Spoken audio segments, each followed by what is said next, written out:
in the nature of politics, once voters get something, they get used to it. They take it as a given. कि आपने free कर दी बिजली, free कर दिया school, free कर दी health care. अब next क्या? So what's the answer? You have to have some very compelling reason for voters to want to come back to you. What's the big problem? आपने चलो 2100 रुपए दिए, पुजारियों को कुछ आपने promise कर दिया. Is there a big enough reason for voters to pick up again? What is that reason? देखिए, the reasons voters are picking up is because they have seen a substantive difference in their lives. For the woman who has access to healthcare, when she would not have, इसको मोहल्ला clinic में free दवाई मिलती है. पर आपका model सब कुछ फ्री का नहीं हो सकता ना. मतलब ऐसा है कि आपके मॉडल में सब कुछ फ्री है, उसके अलावा कोई इमेजिनेशन नहीं है, पॉलिटिकल इमेजिनेशन, गवर्नेंस इमेजिनेशन. आप क्या बात कर रहे हैं? आपने कभी ऐसा सोचा था कि गवर्नमेंट स्कूल के स्टूडेंट्स फ्रेंच सीखने के लिए पेरिस जाएंगे? So the point is that you are setting voters' expectations in a way that they get used to freebies or political reveries. तो उसमें गलत क्या है? मैं ये जानना चाहती हूँ कि अगर उनको बिजली फ्री मिलती है, उसमें गलत क्या है? जब हमारे देश के प्रधानमंत्री अपने दोस्तों के लाखों करोड़ों के लोन्स वेव ऑफ कर देते हैं, उनको सब कुछ फ्री मिलता है, वो ठीक है.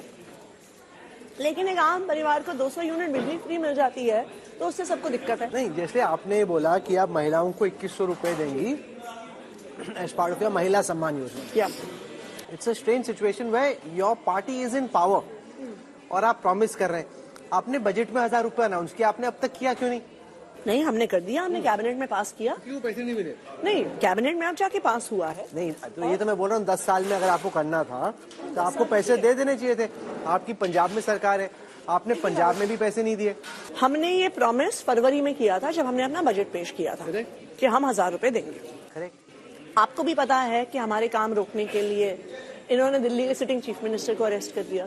तो ये तो सच्चाई है कि कुछ महीने तक देर हुई ये स्कीम आने में. उसके बाद फाइनली 1 महीने पहले ये स्कीम कैबिनेट में पास हुई है, अभी अंडर प्रोसेस है.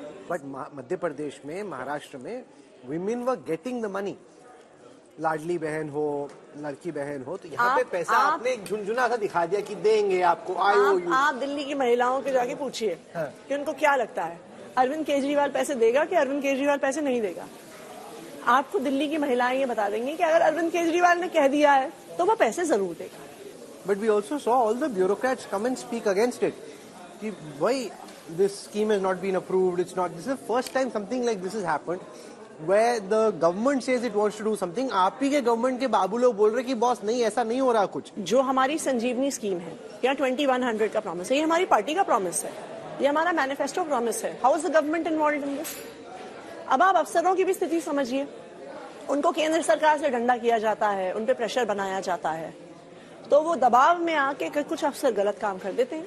बट उन पे नंबर 1 हम जरूर एक्शन लेंगे. और दूसरी बात, you will take action against the officers who opposed your government's decision. Of course, महिला सम्मान योजना का डिसीजन दिल्ली कैबिनेट ले चुकी है, उसको नोटिफाई कर चुकी है उस कैबिनेट डिसीजन को. तो कैसे एक झूठी एडवर्टाइजमेंट निकाल रहा है विभाग? बिल्कुल उन अफसरों पे एक्शन होना चाहिए. हिपोक्रेसी नहीं है इसमें Atishi ji, because you have a government in Punjab with Bhagwant Mann. If this scheme is so important to you, why aren't women in Punjab getting this money? They will. It has been 2.5 years since our government has been formed in Punjab. We still have 2.5 years. हमने बहुत सारे election promises किए थे. हमने कहा था हम बिजली फ्री देंगे, हम दे रहे हैं बिजली फ्री.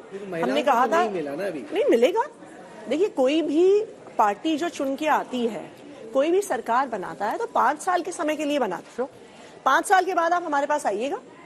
अगर हमने 5 साल में पंजाब में नहीं दिए पैसे तो आप हमसे सवाल पूछ सकते हैं. पर 5 साल की आप बात कर रहे हैं. 5 साल में तो आपने बोला था कि आप यमुना साफ कर देंगी. अब आप बोल रहे हो सॉरी हम कर नहीं पाए. Yamuna is as dirty if not worse than it was. देखिए, ये सच्चाई है, यमुना साफ नहीं हो पाई. और इसका ये रीजन रहा स्पेशली कि जो हमारे मिनिस्टर्स, स्पेशली सत्येंद्र जैन जो इस पे काम कर रहे थे, उनको अरेस्ट किया गया. अरविंद केजरीवाल जी को अरेस्ट किया गया. तो सेंट्रल गवर्नमेंट ने दिल्ली सरकार के काम रोकने में कोई कसर नहीं छोड़ी. लेकिन इनके सारे एफर्ट्स के बाद, ये तो 20 राज्यों में सरकार है इनकी, कोई एक हमें सरकार दिखा दें जो हमारे काम से मैच कर सकती है. ठीक है, मैं ये कहती हूं कि हम 100% अपने प्रोमिसेस नहीं पूरे कर पाए, कुछ रह गए. लेकिन जितना काम हमने 10 साल में किया है, मुश्किल सिचुएशन में किया है, लड़ के किया है, एलजी ऑफिस के अंदर धरना देके किया है। वो एक स्टेट बता दें जहां पे 24/7 इलेक्ट्रिसिटी रहती है।